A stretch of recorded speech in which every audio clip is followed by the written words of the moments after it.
Sasa hivi shows zinakuja kama hivi, tunakuona huko Mwanza. Jana umefanya performance moja noma sana, masterpiece.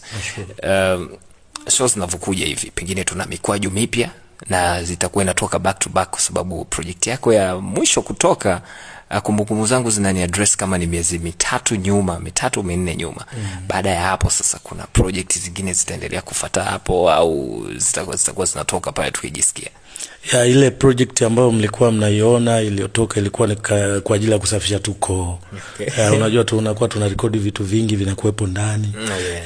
Kwa inafika hatua inabidi turudishe kwa watu. Kwa hivyo ile ngoma ilikuwa katika mfumo tu wa kusafisha koo, lakini haikuwa ngoma rasmi kwamba sasa ndio nimeingia rasmi katika mapambano.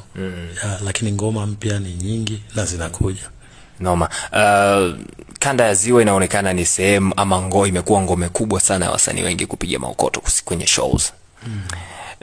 Mimi kwa mara ya pili na kuona huko, ama nasikia huko hapa. Baada ya show ya jana, tutategemea tena ujio wako huku, au ndo tumehamishia base huku sasa hivi? Mimi nikihitajika nikaitwa nafika. Lakini hauwezi ukanikuta mahali bila ratiba ambayo inaeleweka. Kwa hiyo unaniona mahali kwa sababu nimehitajika. Unaitika wito.